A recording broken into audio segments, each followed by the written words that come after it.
अल्हम्दुलिल्लाहि रब्बिल आलमीन वस्सलातु वस्सलाम अला सय्यिदिल मुरसलीन। बहुत सारे दोस्तों की मुझे कॉल्स वसूल हुई, मसीह दोस्तों की भी, मुस्लिम दोस्तों की भी, कि जी आपने मसीहत को क्यों छोड़ा और इस्लाम क्यों कबूल किया। ये दो अलग अलग सवाल हैं कि मैंने मसीहत को क्यों छोड़ा और इस्लाम क्यों कबूल किया। तो इसी लिहाज से मैंने उन दोस्तों को कहा कि यार बहुत लंबी बात हो जाएगी और मैं फ़ोन पर इतनी लंबी बात नहीं कर सकता, तो बेहतर यह है कि दोस्तों ने भी इसरार किया तो फिर उन्होंने कहा कि आप वीडियो बना कर डाल दें। तो मैं कुछ वीडियोस कि मैंने मसीहत को क्यों छोड़ा और कुछ वीडियोस कि मैंने इस्लाम ही को क्यों कबूल किया, यानी कि मैंने और भी 4000 से ज़्यादा मज़ाहब पूरी दुनिया में अध्ययन है, तो मैंने सिर्फ इस्लाम ही को क्यों कबूल किया।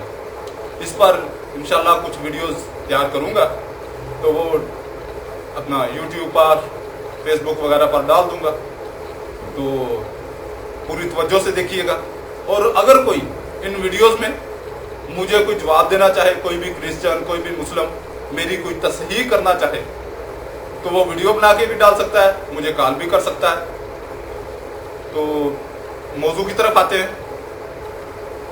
सबसे पहले तो ये चीज़ है कि मैं ये क्लियर कर दूं कि मैंने मसीहत को क्यों छोड़ा। इसके लिए कोई ऐसा मामला नहीं था कि मसीहों ने मेरे साथ कोई ज्यादती की थी, क्रिश्चियंस ने या मसीह बरादरी ने मेरे साथ कोई ऐसी ज्यादती की जिसकी वजह से मैंने मसीहत को छोड़ दिया।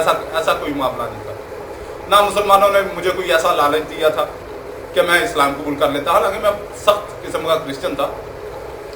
तो जो लोग मुझे बचपन से जानते हैं वो, या जो मुझे जानते हैं ज़ाती तौर पर, वो इस चीज़ को समझते हैं, उनको बताने की ज़रूरत नहीं है। मगर जो लोग आप लोग हैं जो नहीं मुझे ज़ाती तौर पे जानते, तो आपको ये चीज़ मैं बता रहा हूँ।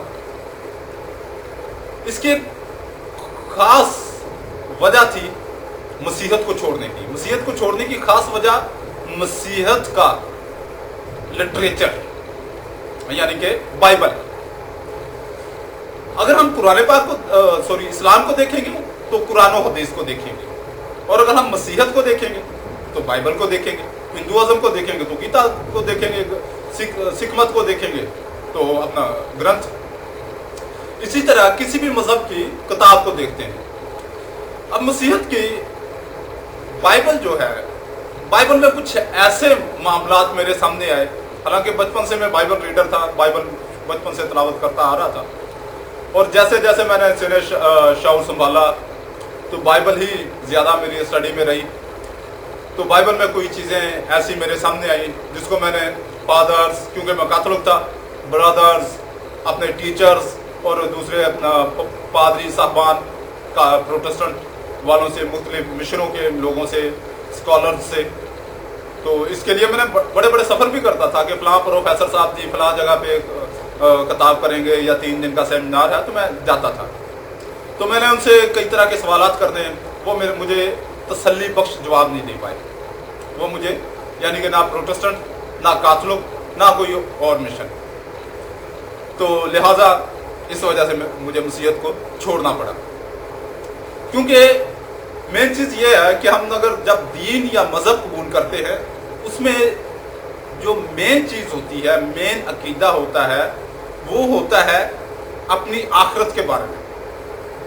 आखिरत के बारे में कि अब्दी ज़िंदगी में, यहाँ पर हम 60, 70 साल, 80 साल, 90 साल, 100 साल, अगर 1000 साल भी अगर ज़िंदगी गुजारनी है इस दुनिया में, अगर मिसाल के तौर पे मेरी ज़िंदगी 1000 साल भी है, अगर मरना है, मरने के बाद फिर ज़िंदा होना है, अल्लाह रब्बुल इज़्ज़त के हज़ूर पेश होना है, और फिर जो मामलात होंगे मेरे अकायद का, मेरे माल का जो हिसाब देना पड़ेगा, उसके बाद फिर तो बाकी तो हर मज़हब, जो हर दीन, वो खुशफहमी का शिकार होता है। हर दीन के लोग जो हैं, हर मज़हब के लोग हैं, वो खुशफहमियों को शिकार होते हैं। मगर कुछ चीज़ें ऐसी होती हैं जो इंसान का शऊर कबूल करता है। तो बाइबल में, हम बाइबल की तरफ आते हैं। सबसे पहले बाइबल में मैंने जब अपना शऊर संभाला और बाइबल से मैंने कुछ सीखना शुरू किया, तो एक चीज़ जो मेरे बाइबल से भी मैंने सीखी और मेरे शऊर ने भी वो चीज़ मुझे बताई, मेरे अक्ल ने, मेरे शऊर ने भी उस चीज़ को कबूल किया कि ये चीज़ होनी चाहिए और ये चीज़ है। वो है तौहीद, यानी कि इस्लाम में इसको तौहीद कहा जाता है, या वैसे रूटीन में खुदा को एक मानना। क्या? खुदा को एक मानना। इसके लिए मैं पहले हवाला जात दे देता हूँ, वो आप देख लीजिएगा। इस्तिस्ना बाब 4 और इसकी आयत 35 में देखेंगे, ये सब कुछ तुझको दिखाया गया ताकि तू जाने कि खुदावंद ही खुदा है और इसके सिवा और कोई है ही नहीं। ये मैंने बाइबल से इस्तिस्ना की, यानी कि जो तौरात के नाम से मशहूर है, पहली 5 किताबें उनसे लिया। उसके बाद हम देखेंगे इस्तिस्ना बाब 6, सुन ए इस्राएल, खुदावंद हमारा खुदा एक ही खुदावंद है। और उसके बाद हम खरूज बाब 20 आयत 3 और 4, मेरे हजूर तू गैर मौजूदों को ना मानना। ये किसका फरमान है? ये खुदा का फरमान है। तू अपने लिए कोई तराशी हुई मूर्त ना बनाना, ना किसी चीज की सूरत बनाना जो आसमान में या नीचे जमीन पर या जमीन के नीचे पानी में है। फिर हम देखते हैं यूहन्ना बाब 17 में यस्सू का इस अकीदे के बारे में क्या राय थी, उसको हम देखेंगे। यूहन्ना बाब 17 और आयत 1 और 3। यस्सू ने यह बातें कही और अपनी आंखें आसमान की तरफ उठाकर कहा, आए बाप, वो घड़ी आ पहुंची, अपने बेटे का जलाल जाहिर कर, ताकि बेटा तेरा जलाल जाहिर करे। चुनाचे तूने उसे हर बशर पर इख्तियार दिया है, ताकि जिन्हें तूने उसे बख्शा है उन सबको हमेशा की जिंदगी दे। और हमेशा की जिंदगी ये है कि वो तुझ खुदाए वाहिद और बरहक को और यस्सू मसीह को जिसे तूने भेजा है जाने। और हमेशा की जिंदगी ये है कि वो तुझ खुदाए वाहिद और बरहक को जाने। तो यस्सू का भी फरमान आपके सामने आ गया।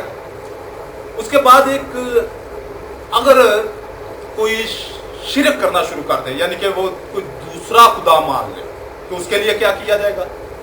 उसके लिए हमें उस इस्तिस्ना बाब 13 और आयत 1 तक 5 पढ़नी पड़ेगी।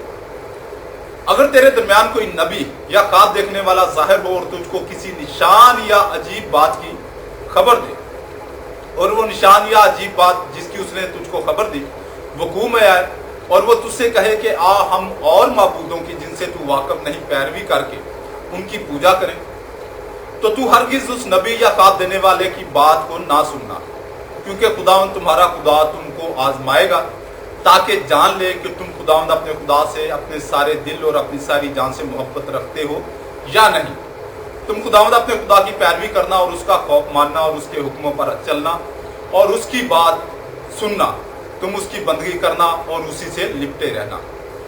वो नबी या ख्वाब देखने वाला कत्ल किया जाए, क्योंकि उसने तुमको खुदावंद तुम्हारे खुदा से, जिसने तुमको मिलके मिस्र से निकाला और तुझको गुलामी के घर से रहाई बख्शी, बगावत करने की तरगीब दी, ताकि तुझको उस राह से जिस पर खुदावंद तेरा खुदा तुझको चलने का हुक्म दिया है बेकाए, यूं तू अपने बीच में ऐसी बदी को दूर करना। और मजीद अगर हम इसी बाब को पढ़ेंगे तो उसमें घर वाले भी अगर ये शिरक पर मजबूर करें या शिरक की तरफ बुलाएं तो उनको भी कत्ल करने का हुक्म है।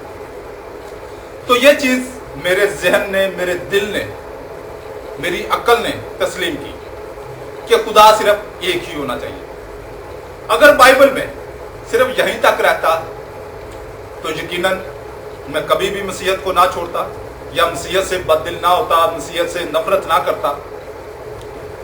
क्योंकि जब मैं रोमियो बाब 9 और आयत 5 मैंने पढ़ी, और कौम के बुजुर्ग उन्हीं के हैं और जिस्म की रूह से मसीह भी उन्हीं में से हुआ जो सब के ऊपर और अब तक खुदाए महमूद है, आमीन। यानी कि यस्सू मसीह को भी खुदाए महमूद हम्द किया हुआ मान लिया गया। और सिर्फ हम यहां तक ही नहीं रहा, बाइबल सिर्फ यहीं तक नहीं रही। बाइबल ने ऐसी ऐसी शख्सियात को खुदा बनाया। तो बहुत सारे बाइबल के मुताबिक खुदा हैं, बहुत तादाद है, मगर मैंने आज सिर्फ 3 खुदाओं का जिक्र किया है। यानी कि एक तो खुदाए कादर मुतलिक बाइबल के मुताबिक, फिर दूसरा पहले यस्सू को खुदा बेटा करार दिया गया, फिर वो खुदा का बेटा करार दिया गया, फिर उसे खुदा करार दे दिया गया। फिर अब एक और शख्सियत को बाइबल बड़े जोरों शोर से खुदा बनाती है, उसको हम देखेंगे दूसरा करंथियों बाब 4 आयत 3 और 4। और अगर हमारी खुशखबरी पर पर्दा पड़ा है तो हलाक होने वालों ही के वास्ते पड़ा है, यानी उन बेईमानों के वास्ते जिनकी अक्लों को इस जहां के खुदा ने अंधा कर दिया है, ताकि मसीह जो खुदा की सूरत है उसके जलाल की खुशखबरी की रोशनी उन पर ना पड़े। तो ये आयत किसके बारे में है? इसको आप मसीह स्कॉलर्स की ज़बानें ही सुनिए ताकि आपको यकीन कामिल हो जाए। देखिए दूसरा करंथियों उसका 4 बाब उसकी 4 आयत, यानी उन बेईमानों के वास्ते जिनकी अक्लों को इस जहां के खुदा ने अंधा कर दिया है। इस जहान के खुदा ने यानी शैतान ने, और इस जहान का खुदा कौन है? ये इब्लीस है, ये शैतान है। और इस जहान का खुदा इब्लीस है। आपको पता चल गया कि ये आयत किस शख्सियत के बारे में, किस जात के बारे में है। तो मसीहत के मुताबिक, बाइबल के मुताबिक इब्लीस भी खुदा है, इब्लीस भी इस जहां का, इस दुनिया का खुदा है।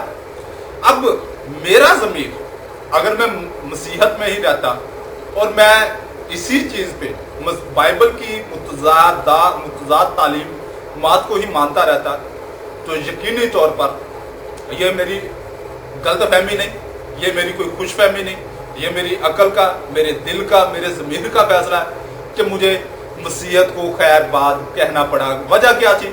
वजह यह थी कि कोई भी मसीह स्कॉलर मुझे समझा नहीं पाया, हालांकि उस वक्त मैं बिल्कुल नौजवान था, कोई ऐसा मामला नहीं था, कम इल्मी भी मेरी हो सकती है। तो इसलिए अब भी मैं तमाम मसीहों से गुजारिश करता हूँ कि Matthew Suleman, Sammy Samson, T G. Khan, Ziaul Masih, Jamil Nasir, doctor Naveed Malik या जो भी अपने आप को स्कॉलर्स कहलाते हैं, मुझसे रब्ता करके मुझसे वैसे मुझे नहीं समझाना चाहते पर्सनली तौर पर, मैं इतना ही बुरा हूँ, तो मुझे समझाने के लिए वीडियोस ही डाल दें। अगर मुझे पसंद आए तो ठीक है, नहीं तो मैं उनका जवाब दूंगा। अल्लाह रब्बुल इज़्ज़त आप लोगों को मसीहत को पूरी तरह अच्छे तरीके से समझने की तौफीक अता फरमाए। आमीन।